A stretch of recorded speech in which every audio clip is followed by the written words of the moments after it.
Yo, yo. What up? What up? Yo. What up? What up? Hey. Hey, welcome. Welcome to Benny's crib.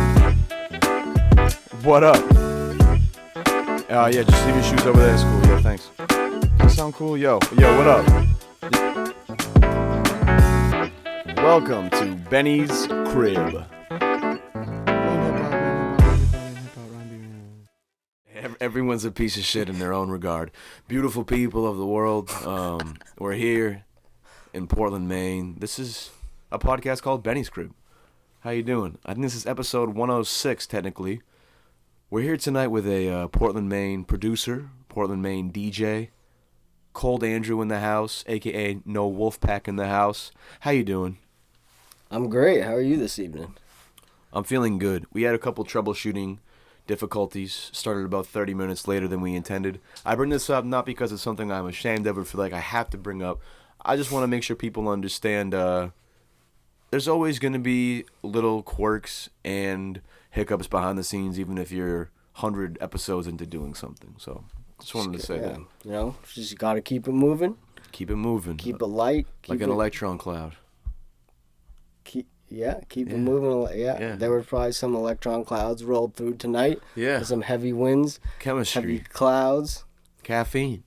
There might be another animal running around. I'm not going to say much besides that, but if you catch some shit in the background, you're observant. Another one running around other than the three. Yeah, right well, now. there's 3 sentient mammals. Shout out Willow Picks. Shout out Twigs. But there might be 4. And with that, we transition to the 2 words, bootleg resources.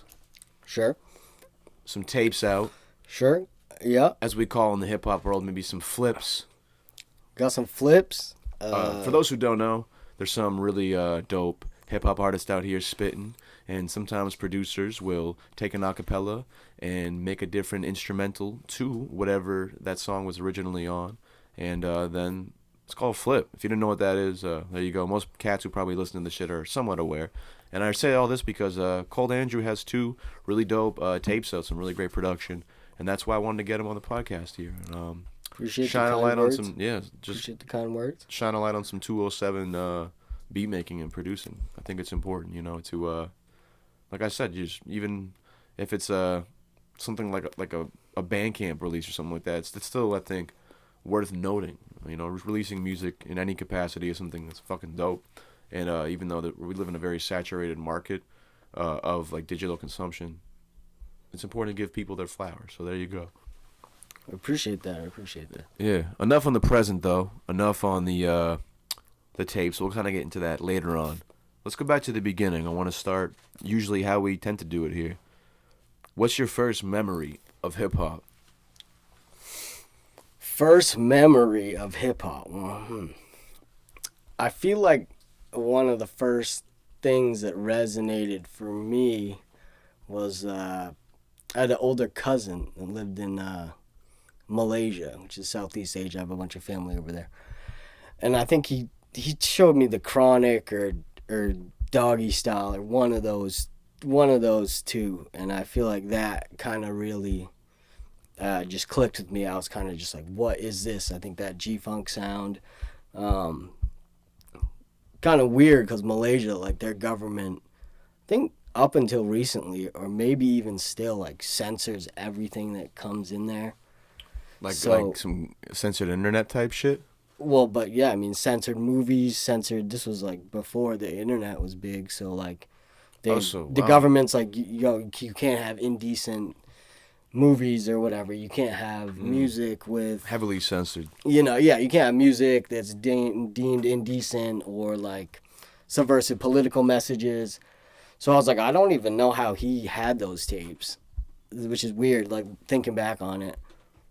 So I think that kind of stuff really clicked. I mean, I think so. I mean, that's the more credible answer, I would think, probably in reality. What year was that? Can you pinpoint it? I don't know. It's probably like I want to say when I was probably like 12, 13, something like that. Yeah. sometime around there. Where did you grow up? Are you from Maine originally? Uh, well, I was born in the UK. I was born in Bristol, in Whoa. the UK. My parents went to college out there, met, and had me and my sisters. And then when we were 1, we moved over to South Portland. And Wow, that's a then, pretty big change. Are your parents from like Maine originally, and like they studied out there? Or, like, No, my mother's from Malaysia, where my cousin was that showed me that shit. And then, my father's from Hong Kong. Got you. So they met over in England in college, and then had us, and then he got a job in South Portland. Wow. So they just like up and moved all the way to South Portland. That's interesting. I appreciate you kind of breaking that down, because I like to ask people kind of how like their family got to Maine, or if they're from Maine, just because I think the trajectory of just people's lives is something so, I don't want to say like understated, but I think we don't realize how impactful little moments might be until like we can have retrospection. And you think about like us even doing this podcast right now, like when your parents were both growing up, you said they're Malaysia and Hong Kong. Mm-hmm. So that's I mean, clearly that's like in the Southeast Asia area. It's a whole different part of the world. Like they have their own lives, their own like childhoods. They decide to fuck it, like let's go to college, and fuck it, let's go to England. Let's completely kind of shake it up. It's more in the Western world. It's pretty far away. It's in Europe. And then a job opportunity presents itself, and then decades later, here we are in some hip hop themed podcast talking about it. Yeah. It's just so interesting. Like I would be far surprised to find if your parents could guess something like this would have happened, maybe, or like at least predict it. Be like, yeah, we'll have a child one day who's in a small, quaint coastal area in southern Maine talking about Rock Marciano flips. Right. Like, I'm not gonna know that shit. So I say that to just contextualize the present. Who knows what these moments we're living in now may cause for people in our lives 3, 4, 5 decades from now. I think it's like, what is it, the butterfly effect, some shit like that? Yeah, that's what just came to mind when you said all these little moments that have impact or consequences depending on how you want to look at them. Or whatever. But yeah, that's the mystery of the life we live. 100%. I love the mystery, man. Shout out David Lynch. Let's talk about Sopo, man. Did you grow up in Sopo? Like, did you live there your whole life? No. So South Portland till like elementary school till about 5th grade, and then moved over to Cape Elizabeth, and then middle school and high school there. Got you. Got a little pay grade. Got a little bump, maybe. Yeah, a little bit. I don't know what it was like back then. Obviously, I'm just kind of playing. I think the most important question for me is, was music around you growing up in any capacity? Family members playing it, either like in the house or like with instruments, or like were you just into music as a youngin?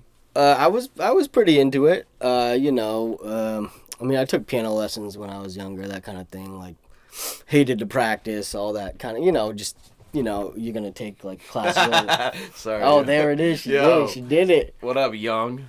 Shout out Young. I kind of licking the coast for the listeners who don't have video. There's a kitten that just jumped in the frame spastically, which caused me to laugh, and now we've diverted conversation focus to the cat. I didn't think piano lessons were that funny, but no. Piano. Yo, you better get your ass up with that chords, man. You can do as you will. She ain't really. This is danger zone. This is danger zone. Yo, Twigs, can you get me the spray bottle when you get a second, please? Are you discipline? You're gonna do some disciplining? I'm not gonna spray the cat, but if she gets too close to this shit, I might have to give her like a warning shot, like a in the sky. Warning shot. Let's talk about piano. Were you moved by piano lessons? Oh no, I mean I was just a little dummy, I was like, this is boring. I don't want to do this. But yeah. We used to listen to like what was it called, like the Rick D's weekly top 40 on the radio, just the number one song, just followed pop music. Yeah. My parents they liked like the Beatles, I remember. They liked like the Carpenters. They weren't really into like soul, funk music, jazz. They weren't into kind of like the building block musics of hip hop. And like I was gonna say, even like I think big genres that I've heard you sample or like even play during like DJ sets. Like you seem to be like not just hip hop focused. Like there's been a lot of like soul, funk, even like a lot of music from different parts of the world that I've heard in some of your totally. sets. So it's interesting to hear that type of musical diversity wasn't really prevalent in your home growing up. It was something maybe more you discovered on your own in a sense. Yeah, I mean, but I think kind of like hip hop records were kind of the gateway to that. Really? In terms of discovering sample sources, and then kind of like going just like this soul artist was on Motown, all right, then this label's a subsidiary of Motown, and then Yeah. like this artist, and just branching out and doing this, like this sample is a jazz funk sample or whatever, like who played on this, and there's this obscure project that it's just kind of like connecting dots and like just getting just learning about music of the 60s, 70s, 80s basically. Yeah, yeah. I think that's one of the coolest things about hip hop for me is how much other music it got me in. Oh no, my I'm using what is it called? The feedback when you can hear yourself in the headphones, and it started getting that delay. So I was like hearing myself in my headphones. No one else is gonna be able to understand this, but I just felt like I was like tripping out because I heard myself repeat myself, and I was going crazy. I have since turned the feedback off, and I feel more Are we good? acclimated to the situation. Good. We're All right, good, we're but good, we're good. I was saying, hip hop and the variety of genres that it samples in terms of like the beats it possesses, and just music it possesses. I mean, think of an artist like Madlib, for instance. Yep. Great example of that. It's introduced me to so much shit, and I'm like so thankful for that because I can't think of other genres that really have done that for me more than hip hop has. I totally agree that it's I mean, I don't want to. It's a bit cliche to say like melting pot, but it kind of is. It really. I mean, you can learn a lot, and I think I just got really into records and like just digging for records, and that's pretty much how I learned about most of the music that I'm into today. That's perfect. I really wanted to kind of talk about maybe the time period in which you got more into music discovery, if that makes sense. Like, what I mean by that is when you kind of like just shifted a lot of your time and energy into finding new music, and just diving into like shit you haven't heard before. I guess like in a hip hop sense first. Is there like a time period like your teenagers or anything like that you can remember? I mean, I can't really like name a particular age, but I think all through high school I became pretty enamored with rap and kind of hip hop and stuff. Not so much production or even sample sources, but just I mean, I mean, just kind of more under the radar artists, just kind of searching stuff out and figuring out this is this and oh, I like this, I don't like that, that kind of. How poppin' was the kind of internet thing. at this time? I think it was it was around like it was I think like like file sharing sites were around. Like Napster and shit like that? Yep, that I remember like SoulSeek, which is have you ever you know that one? I don't actually remember SoulSeek. I was in like the YouTube to MP3 era heavy. I was in the LimeWire and FrostWire era heavy. Pirate Bay a little bit. SoulSeek's like still around. SoulSeek. It's pretty fire. That's pretty ill. Allegedly, yeah. Allegedly. Allegedly. Allegedly is still I might around. just steal that one. I never heard that one. Allegedly is still around. But I think through high school that kind of thing, and then it started kind of getting more into the like sample source kind of stuff during college. I went out to upstate New York, to Ithaca, New York for college, so I guess around this time it's like the open mic at Free Street is going on, so that's like kind of my first like starting to kind of actively participate. Oh hell yeah! Well, let's kind of get a timeline here. It sounds like high school was the most formative years in terms of you getting into this hip hop shit as like a fan. Yeah, I'd say so, probably. And before we kind of get into the collegiate years, so to speak, maybe getting into the Portland scene and shit, what were your favorites in high school? I think that's something to always like kind of reflect on. Like, did you have favorite producers or hip hop artists at the time? You said you were kind of into more underground, obscure shit. Oh man, The Roots, I liked a bunch. Black Star or Mos Def, Quali. Kind of shit, even like Ready to Die, Life After Death. Yeah, I mean, shit that came out around that time. The Pillage. Just trying to remember tapes, Capital Punishment. Yeah, I used to buy tapes on Tuesday, like they used to all come out. Yeah, on that's when the music came out back Tuesday, in the day. and there was like yeah, we just go get the tapes on Tuesday or whatever. What was the more frequent method of discovering shit? Was it more like picking up physicals, or was it online finding stuff? I feel like high school was physicals. Really? Like it was buying shit, and then after that, I might be getting the time mixed up. Was more of like downloading shit, or like even shit that doesn't come out. Like you're not gonna get like Acrobat shit. You're not gonna get like Galapagos 4 at like the FYE or whatever. You know what I mean? Like like just shit like that. Like the DIY stuff. You're not gonna. Cool. You're not gonna really get in the store. So I think that was the internet. I mean, I think a lot of people just like the internet's crazy. I mean, it's still crazy. Transformed everything. Yeah, for sure. Let's talk about college now, in a sense, real briefly. What did you study?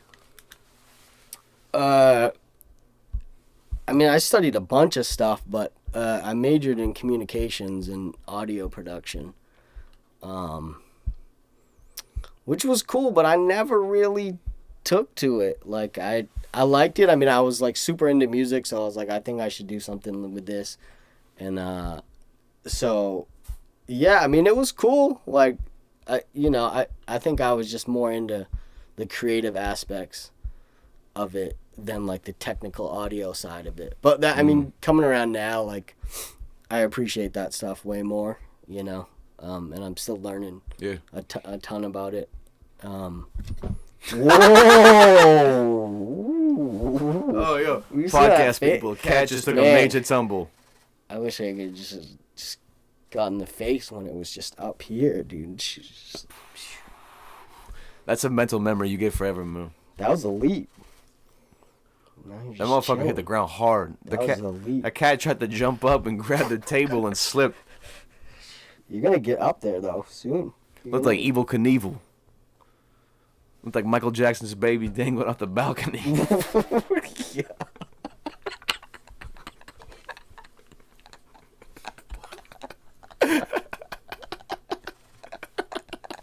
It ain't even that funny. When people laugh, man, I just start laughing, bro. That was pretty good, though.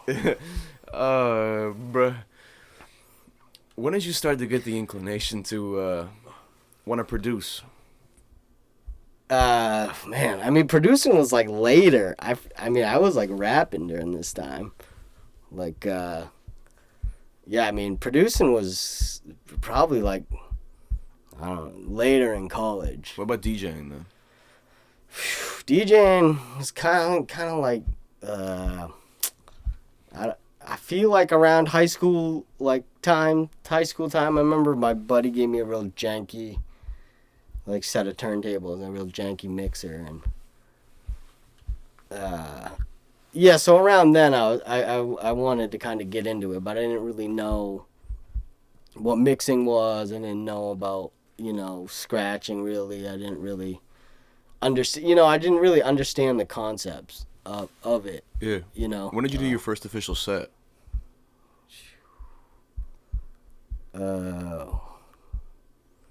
Well, I used to play in college quite a bit, so probably like 2000.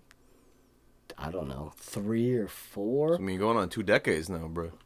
Yeah, something like that. I mean, I would. Yeah, Free Street, sometimes I would get on. Like, Boondocks would let me get on sometimes. Yeah. Shout out to DJ Boondocks, for sure. I guess that's a good point to just kind of pause you. So you go to college. Did you come back and, move to Portland right away after your time in college and shit? I did, pretty much. Yeah, right. Yeah, and then I moved to Portland right when I came out of college. During college, like in the summers and stuff, I would I start going to the open mics pretty hard at Free Street. Oh, because you'd be back home. Yep, yep. And then so, yeah, I got down with a crew of kids. Shout out some of the names. At that time. Get some history lessons up in here, man. So that was like Dirt Coalition days, which was. I mean, what do you want to know? All the people that went Dirt Coalition. I mean, yeah, this is historic purposes, for the podcast. So that was Boondocks and Poor were the producers, and Boondocks DJ'd. So they made beats. It was like two MPC 2000s that they used. And then it was me, Missile, Rent, Mainline. Did you go by no Wolfpack? I went by Altruistic back then. And then all Rich, Mike Rich, Vex, Rank, who was Missile's brother. I think that's 9. Yeah, it was 9 of us. So, like, that was like rap camp days, Like, there was an apartment up on Munjoy Hill. And that was just, like, writing every day. Like, beats going on all the time.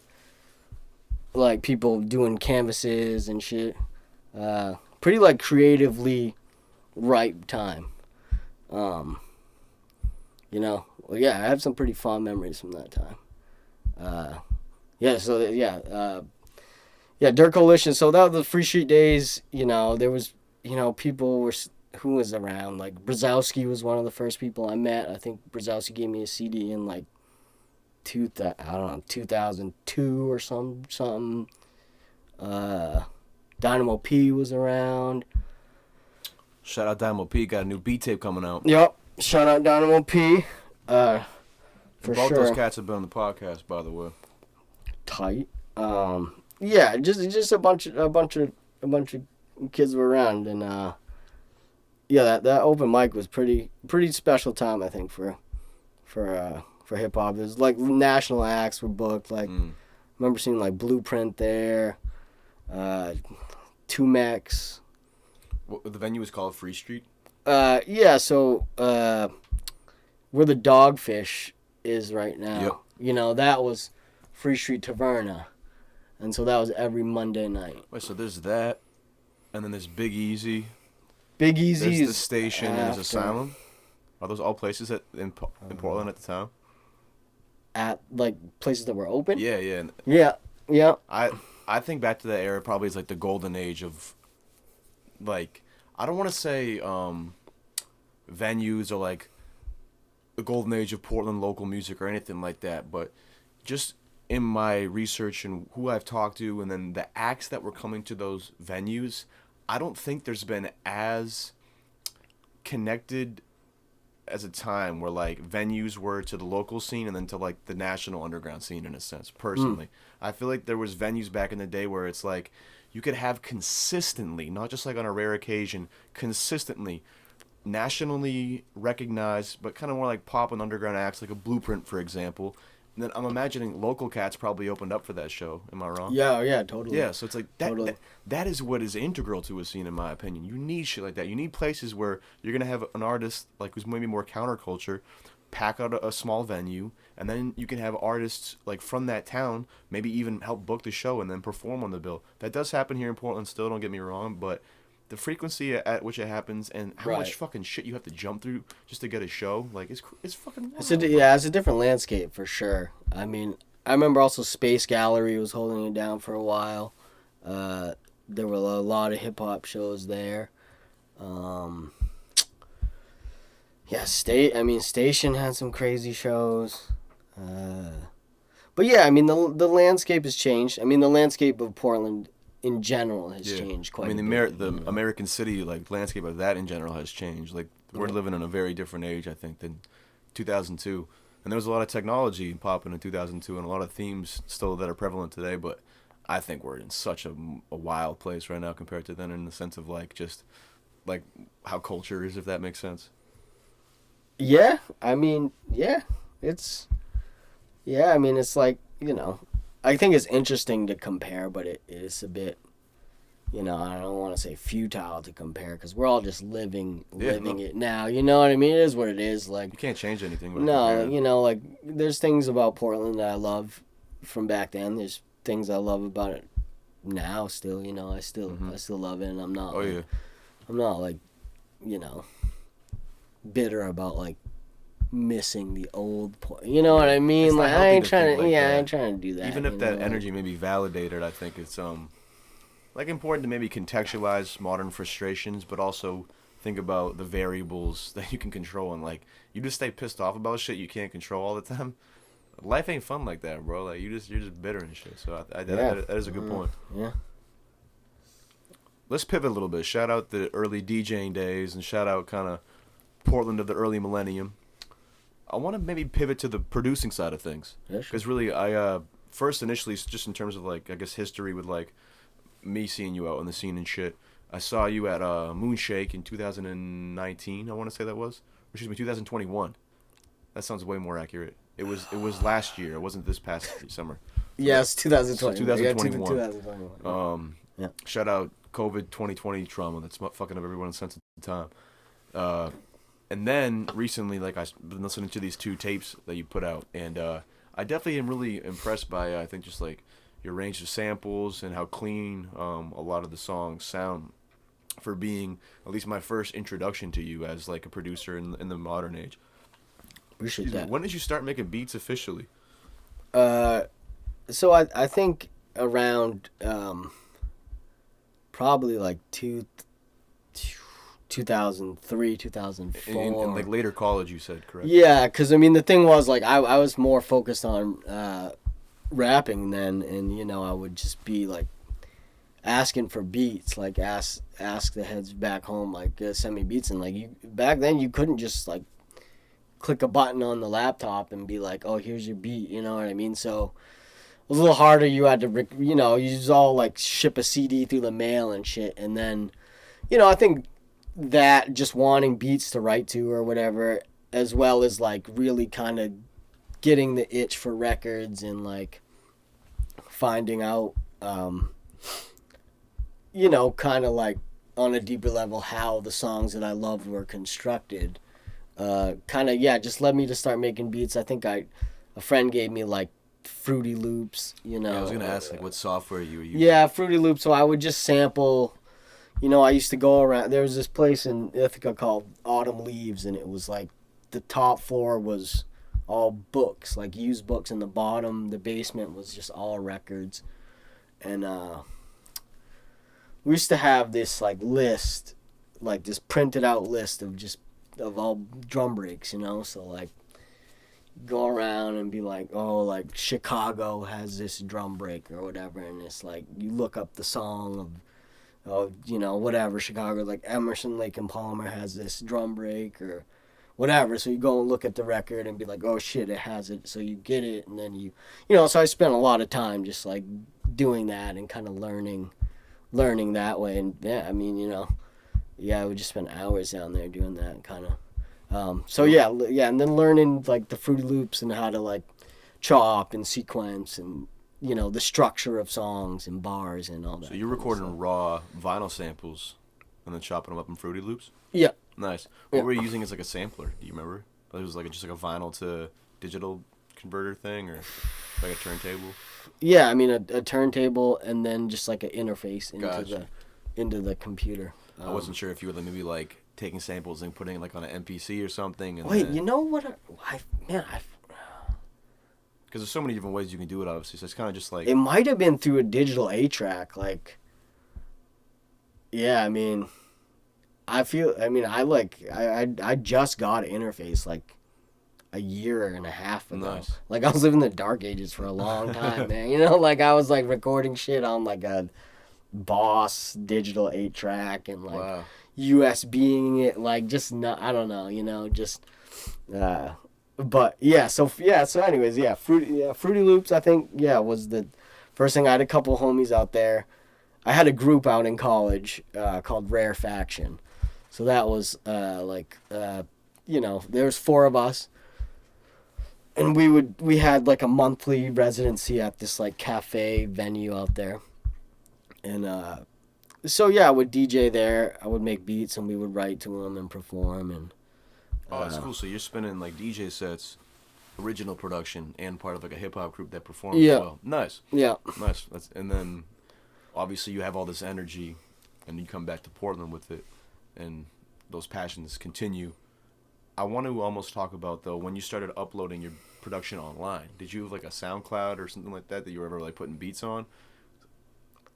I never Yeah, 'cause really I was did. having trouble finding like a lot of your Yeah, shit. man. Like I have shit, but it was just all on CDs that I Yeah. would give out. Okay.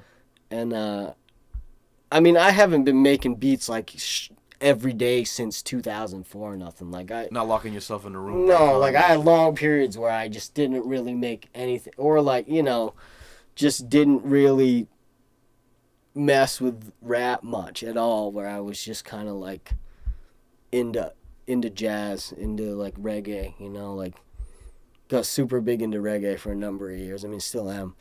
But Yeah, I was like, I noticed that. I think when one of the sets I saw you, there was some reggae mixed in, and there was some good dubs and shit. And I was like, oh yeah, nice. this is what I want to hear. Yeah, so I was doing that. Yeah, so the No Wolfpack name is kind of more of a reggae DJ name. I was doing like a summer residency at Bunker, Bunker Brewing for a couple summers. I think 2018, 2019. Yeah, and then just started getting into. What's your setup? I want to get back to the production shit, but what's your setup like when you're doing a live DJ set? Do you bring like a lot of records, and is it live vinyl, or like are you doing more like a pre-programmed set? I mean, depends on what I'm playing. If I'm playing reggae, it's all records. Yeah, it's just two turntables and a mixer. Yeah, I mean, I definitely kind of like embrace the digital side of things more in the last 2-3 years. So if I'm doing more of like a dance set or something like that, or like a faster tempo type of deal, or like even with newer music that people don't put out on vinyl, because a lot of people don't press vinyl, I'll use just like a Pioneer controller or whatever. A lot of the blends on that tape, on the bootleg resources stuff, is like I'll just make the beat, I'll put it into the controller, I'll get it how I want it. MPC 1000 is what I make everything on, and then I'll just put it into the controller, and then I'll just get an acapella I like, and then just kind of live mix it and record it. So that's kind of like the process with that.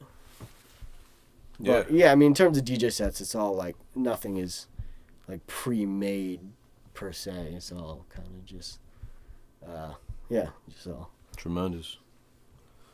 I wanted to talk about what inspired you to get cooking again. What made you want to put these tapes out?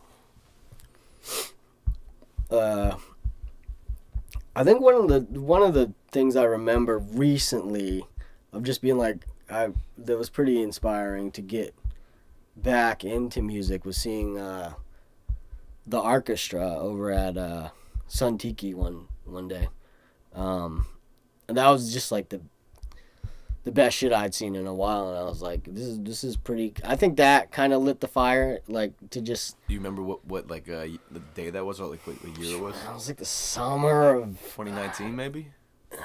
I feel like it was before then. Maybe 18. Well, Probably. shout out the orchestra too, like for those who don't know. Yeah, probably 2018. Like that. I mean, I feel like I just that made me want to start rapping again. I feel like. Yeah. And then I think that led to just more production and that kind of stuff. Definitely. Who is in the orchestra? Like, it's like, I know there's like a bunch of cats in that, right? It's like, is Bizza in that? I mean, it's Bizza's project. Shout Yeah. out to Bizza for sure. But I don't know. I mean, I don't even. I think it's defunct, isn't it? Well, yeah. I mean, but like when it was, I'm trying to think because it rotated like it. I think it grew like. I remember being in the zoo allegedly like just getting torched one afternoon in like a late summer, in that little shed. Allegedly. Right, there was like 10 people. Yeah, there was like 10 people. There was like some dude in his 60s, I think, there, and I was like passing joints to him. And I'm yeah, I thought you meant he was playing. There wasn't I think there was, bro. There wasn't a 60-year-old I could be playing. tripping, bro. I could be tripping. There was one time I was at the zoo. Allegedly, there was some cat who was older, bro. Maybe in his 40s. Then maybe I'm being hyperbolic or some shit. But there was some Cat Stevens looking motherfucker who was very nice. Yusuf, you're right. Yusuf. There was some Yusuf motherfucker who was very nice. I'm just being playful. Just a little podcast story. I was passing joints around. I remember Yusuf hit the jam. Like, Yusuf, about it. This is okay. All right. I'm way off, bro. Ma wasn't that old, but he was, like he didn't look like he would be getting down. I was being very judgmental. Sometimes people surprise you, man. It was a lesson. I'm like, Ben, you don't know shit. You don't know who the fuck is out here. And then I learned a lesson. Anyway, I guess both of us don't know shit when we're trying to see who's in that group. But I remember, I don't know who the official members are, but I mean, I remember seeing them being like, this is sick. And yeah, I mean, I don't know. I think that if I have to pinpoint a thing to get cooking again. How long have you been working on these tapes then? The second one I did in like a month and a half, I feel like. And then the first one I had the beats kicking around, I don't know, maybe a year for that one. And then the second one came together real, like, I was like, okay, I know how to kind of do this now. Technology now is like insane where you can just like get acapellas from wherever.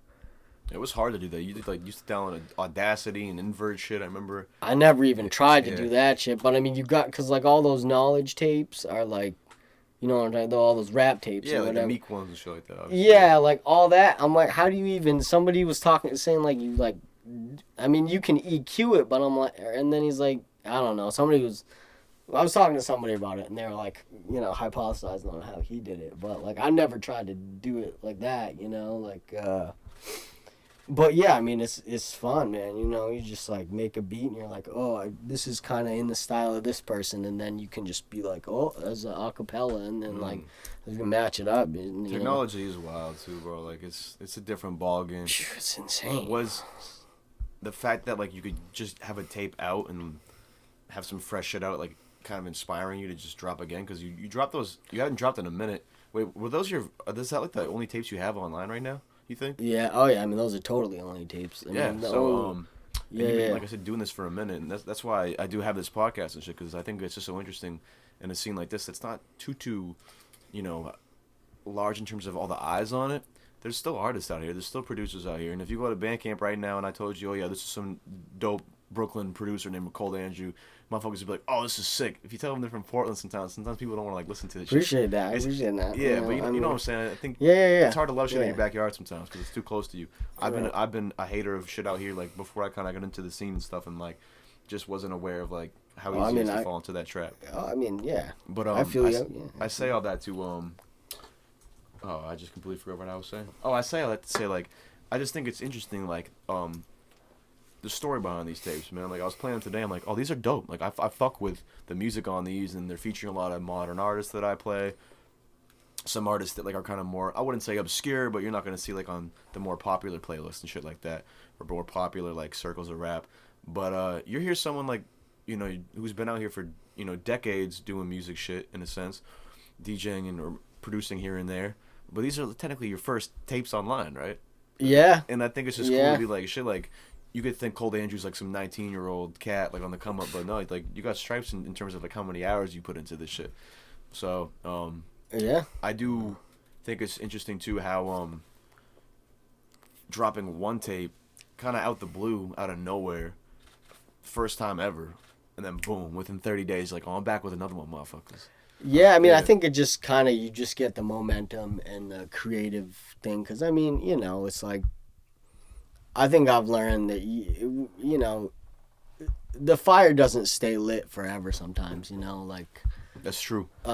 When you have it, you kind of have to, like, stay with it, you know, because you're not going to, it's not going to be always that you're like, oh, I feel like just sitting down at this machine for 6 hours today, you know, like, it's not a, you know, I think I've learned that. Plus, like, you know, where we live at is cool, but it's like you have to kind of push yourself to stay inspired with, especially kind of like the rap shit and stuff. Oh Like, yeah, you're not gonna walk around I and feel like, you. like for what you do too. Like, props for that. Doing the like, you do a number of things, man. Thank you. I get put on to new artists like from you're just like recaps of the weekly stuff. Like, Thank you. what I've been playing lately, that Obi-Wan shit. Oh, Obi-Wan's got It's pretty some great good. music. Great Yeah, music. I mean that like. But yeah, I mean, anyways, yeah. So I mean, sometimes you got to kind of push yourself to stay inspired because it's not like this. It's not like this city's like oozing hip hop or whatever. Like you could just not touch it for a long time and it would just be like, all right, like I'm not. 100%. You know what I mean? Like, That's why I do what I do, honestly, to make sure there's like some life force out here in a sense, like yep, that shit, stirring like the pot, because there's not a lot. the resample shit, like the Stereo Dream shit. I think that like shout out to both those nights. Like those are important to Yeah. just gather people Oh, yeah. and keep people inspired and creative and I mean it's like yeah. So I do think like I just gathered some momentum and I think I mean I'm still making stuff. Me and my wife just had a baby girl 3 months ago. So like Oh, that's a huge creation. Congratulations, yo. thank you. I think maybe that's where a little bit of the inspiration came from too for the second tape.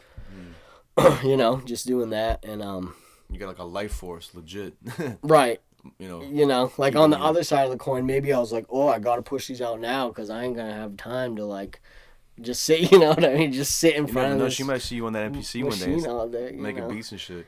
Maybe, yeah. I mean, shout out Ray Akasha, for posterity. If I show her this in 20 years, she's gonna be like, all right. She's gonna be like cute kitty, but History. your music sucks. She's gonna be like, Oh. your music sucks, but cute cat. Oh yeah, low key. Views are down. Times are tight. We're leaning on cute animals now in the podcast, folks. Yeah. Next week I got a baby lemur. We're We really gotta trying do. to get those TikTok views. If anything can be said about Benny's crib, it's that we sell out here. Hey, you bought in. You didn't sell out. That's true. You bought in. You didn't sell out. I like that. What's that from? You flip a slew of different artists, including everyone from Beanie Siegel to Ty Dolla $ign to Estinak. I don't want to assume, but it appears you listen to a wide variety of artists, a lot of modern shit, in terms of hip hop. Yeah, kind of, I guess. I mean, or yeah. What's your process, I guess, in terms of like discovering and listening to and looking for new hip hop artists? Because, I mean, I'm playing your shit and like I'm like, oh shit, this is like a rock verse, dope. There's a Boldy verse, oh shit, Yeah. like you're like a Princess Nokia, like you're all over the place a little bit. So, do you have like a process in terms of how you find new music? Not really like a systematic process. I kind of am just like, I mean, for those tapes, I kind of tried to pick stuff that wasn't like their most popular song, kind of more obscure verses or whatever. But in terms of discovering shit, and it's like I just like new shit. Who doesn't like new shit? It's like Stay fresh. everyone just wants the new shit. You know what I mean? I'm just like I've been like that for a long time, man. Just like digging, looking into stuff. I mean, it's crazy nowadays. Like it's like new. There's like 10 things like every week that are like dope. It's like, hard to stay on top of it, dude. Like those new music posts I do on Fridays, or like every weekend I try to do. I'll even go into it being like actually this is a perfect example. So it's Wednesday when we're recording this. For this Friday, I think I only have like 3 or 4 new projects that I'm thinking of coming out. Like I know Concept Jackson's got a new album coming out. Babyface Ray has one. I'm pretty sure Metro Boomin has one. And there's one more artist I'm forgetting about. And then Nah really just dropped the tape like this past like Monday, I think. So that kind of counts towards this weekend. I say all this because I'll shit you not, by the time I do my weekend update post, there's probably gonna be like 10 to 15 Yeah, projects I didn't even like That's hear it. about. Them like, it's fuck, insane. I gotta include these. Yeah, I mean, yeah, right. So I do think, like the themes of I think like easy accessibility and just like technology are coming up again in our conversation, and I think that correlates to the consumption of new music.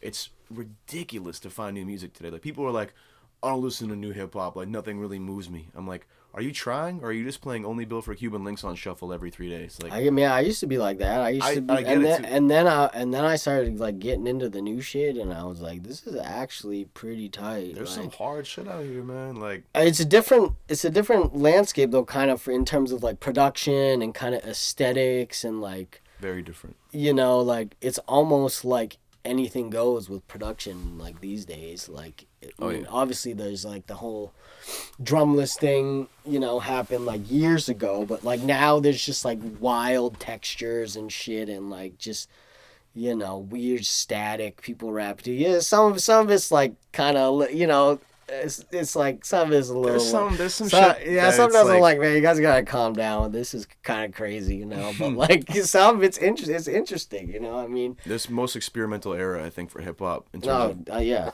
but it's a double-edged sword to me in a sense, because America, especially like mainstream America and the music industry, aren't fair places. They're very exploitive places.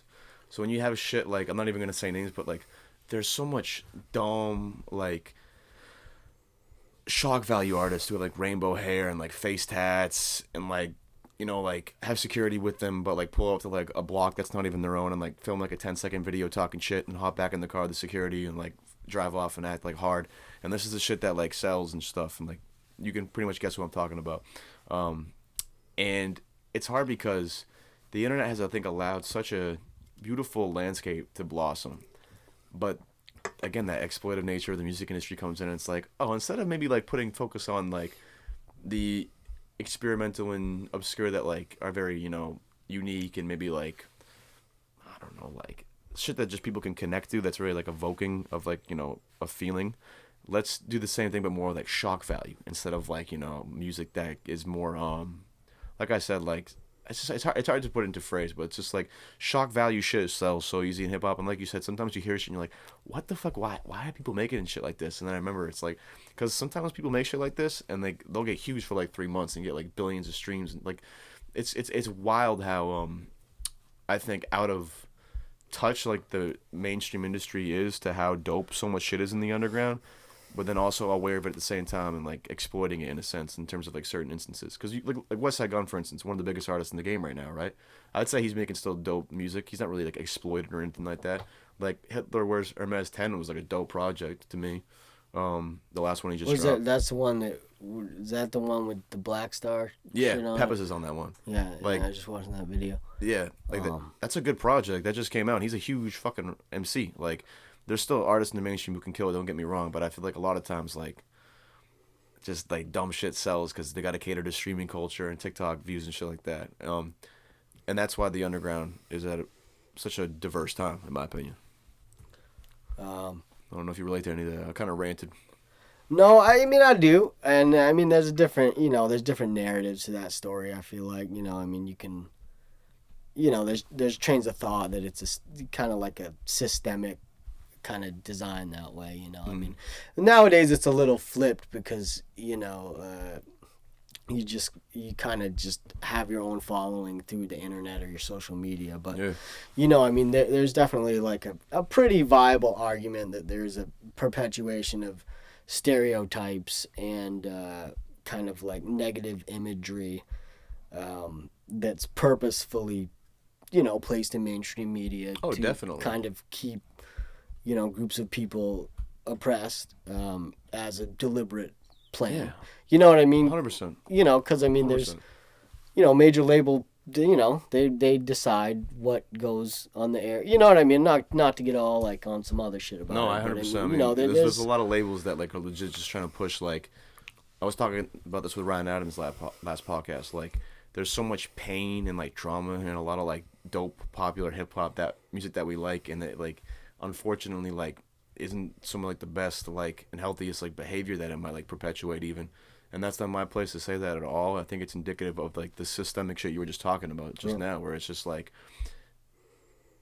it's easier to almost sell like a future vid at times for like a label than maybe like some up and coming kid out of like Delaware who's making like, you know, soul sampled drumless loops that's like Bruh.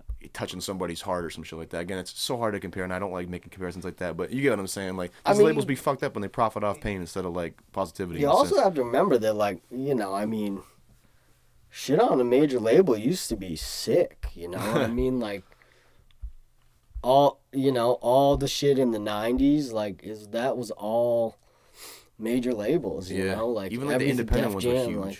like I mean, all that stuff. So at some point, it kind of shifted. You know. I think commerce too. Like if I had to like, I want to get into some rapid fire questions here. I think, but Sure. if I had to maybe put a somewhat of like an end cap to where this conversation kind of is going and what it's saying, I think personally the internet and technology has changed so much of like just commerce and art and like culture in a sense. And now artists can kind of like you said like get big on their own, like just on the internet, just uploading shit, and you don't have to sign to a label to make it. Like you could be someone almost. I'm trying to think of like an artist who just has blown up overnight from their bedroom. There's a million of them. I don't have to think of one, but I think there was just so much more money and so many more eyes and so much more like just again like attention and commerce involving and revolving music in the 90s. In the 2000s, I think like the internet has made it a lot more like DIY, a lot more independent, which is sucking sick for cats like us. But I think labels now have to almost be more exploitive and like latch on to people because Yeah. more people are like I ain't about that label life. Yeah.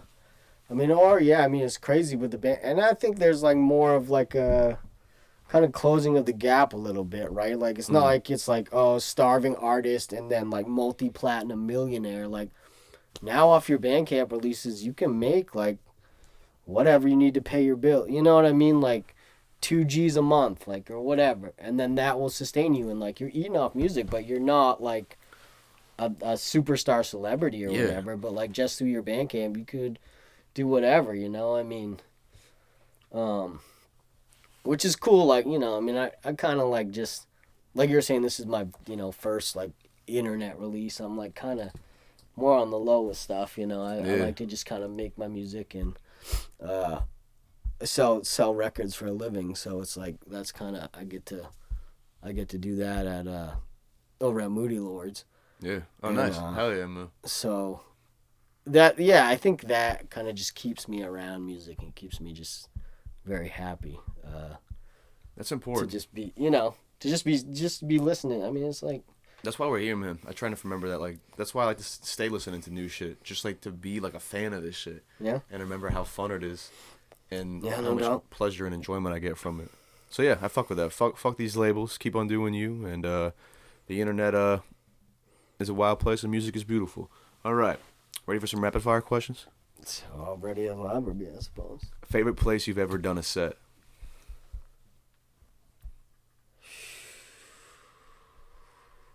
Favorite place I've ever done a set.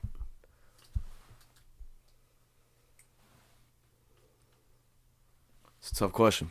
Man, Wow, favorite place. Guess you could always skip it too. Well, I'm just trying to think. You know, I'm trying to like separate the experience of like the evening from a different. Oh yeah. I feel like way back in the day, like, there's these parties, like there used to be this group in town called the League of Pissed Off Voters. I don't know if you've ever heard of it. League of Pissed Off Lawyers. No. Voters. Oh, voters. It was like a political activism group. It was started by this dude William Upsky Wimsat, who wrote this book Bomb the Suburbs, which is a pretty like influential kind of like pro graffiti counterculture book. But bombing in terms of graffiti bombing. yeah, Gotcha. Bomb the Suburbs, but double meaning or whatever. Anyways, I worked for them for a couple of years, and they threw these big warehouse parties like in those warehouses like on the back side of the Eastern Prom. And when I was in college, sometimes I'd have a show like in Ithaca, and then there would be like a Dirt Co show on the same weekend. So sometimes I would just like drive the 7 hours, would do the show on like a Friday night, and then come down. So there was this big like party called Reemergence one year, and I remember just like kind of being late and like just hustling back to get there in time for the set. And I think I got there like just in time and just like ran in there and we did the set. So that was pretty memorable. That's a good one. Yeah, I mean in terms of Moonshake was pretty dope. Probably that was like the most recent. Yeah, that was a good time for sure. But yeah, I mean yeah. Seems pretty rapid enough for me. All right. Go-to breakfast. What do you mean, like out? Just breakfast. What the fuck? You can take anything. What you taking? I just go with like a smoothie. Nice. Yeah, we just do like we just do some greens, banana, some blueberries, strawberries. Sounds good. Yeah, I think that. I fuck with that. Pretty light. Pretty light. Pretty light. Who is an MC you want an album from? Like to drop? Yeah. Like for them to put out an album? Like an additional like they have never. Yeah, you someone you just miss music from. You want a fresh drop. I'd probably like I don't know, man. I like probably like a Breeze Brewing album. That'd be cool. Yeah. Breeze, he's from what, Juggernauts? Yeah. Yeah. Yeah, he's probably one of my favorites. Mountains or the beach? Beach. Olive oil or butter? Olive oil. Music video you loved growing up? Music video I love growing up. That's a tough one, man.